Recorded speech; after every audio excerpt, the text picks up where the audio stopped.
যখন আওয়ামী লীগ নিষিদ্ধ করার কথা বলে সেটির বিপক্ষে যে বিএনপির যে অবস্থান, সেটির জন্য তাদেরকে ধন্যবাদ জানাই।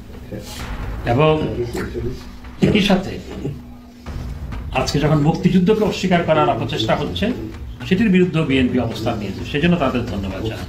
তো সারা দেশে আমাদের নেতাকর্মীদের বিরুদ্ধে তাদের নেতাকর্মীরা যে কাজগুলো করেছে, এখনো করে যাচ্ছে, সেটি অবশ্যই বিএনপিকে দমন করতে হবে। এটি কখনো কাম্য নয়। আমি বিভিন্ন মিডিয়ার সাক্ষাৎকারে আমাকে অনেকে জিজ্ঞেস করছে যে আপনারা কি প্রয়োজন হলে, বিএনপি যদি বলে আপনারা যদি প্রয়োজন হলে গণতন্ত্রের জন্য একসাথে কাজ করবেন কেন? রাজনীতিতে শেষ কথা বলতে কোনো কিছু নয়।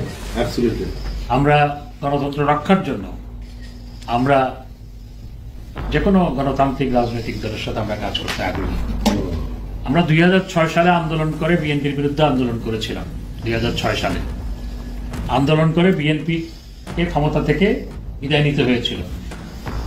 এক বছর পর 2007 সালে আমরা বিএনপি সহ একত্রিত হয়ে তৎকালীন যে অস্বাভাবিক সরকার, আজকের মতো তখন আরেকটা সরকার ছিল, সেই সরকারের বিরুদ্ধে বিএনপি সহ একযোগে আন্দোলন করেছিল ঐক্যবদ্ধভাবে।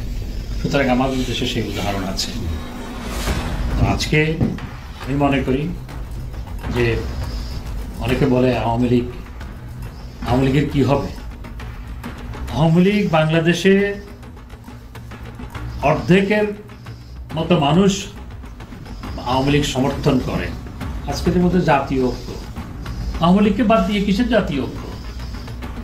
দেশের 40 থেকে 50% মানুষ যেই দলকে সমর্থন করে, যেই দল স্বাধীনতা সংগ্রামের নেতৃত্ব দিয়েছে, সেই দলকে বাদ দিয়ে কিসের জাতীয় ঐক্য? এটা তো জাতিকে বিভক্ত করা। আওয়ামী লীগকে বাদ দিয়ে জাতীয় ঐক্যের কথা বলা মানে হচ্ছে আওয়ামী লীগকে জাতিকে বিভক্ত করা।